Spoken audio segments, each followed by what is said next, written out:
Her yıl 23 Nisan'da devlet protokolü Anıtkabir'i ziyaret eder ve 23 Nisan Ulusal Egemenlik ve Çocuk Bayramı için Atatürk'e teşekkürlerini sunar.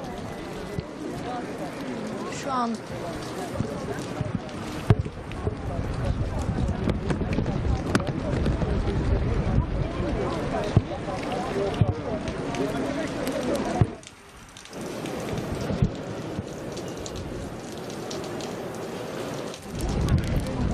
ben de görüntülerde göremediğim için biraz önce söyleyemedim. Çünkü 16 Nisan halk oylamasında özellikle rekabet 3 isim arasında geçmişti.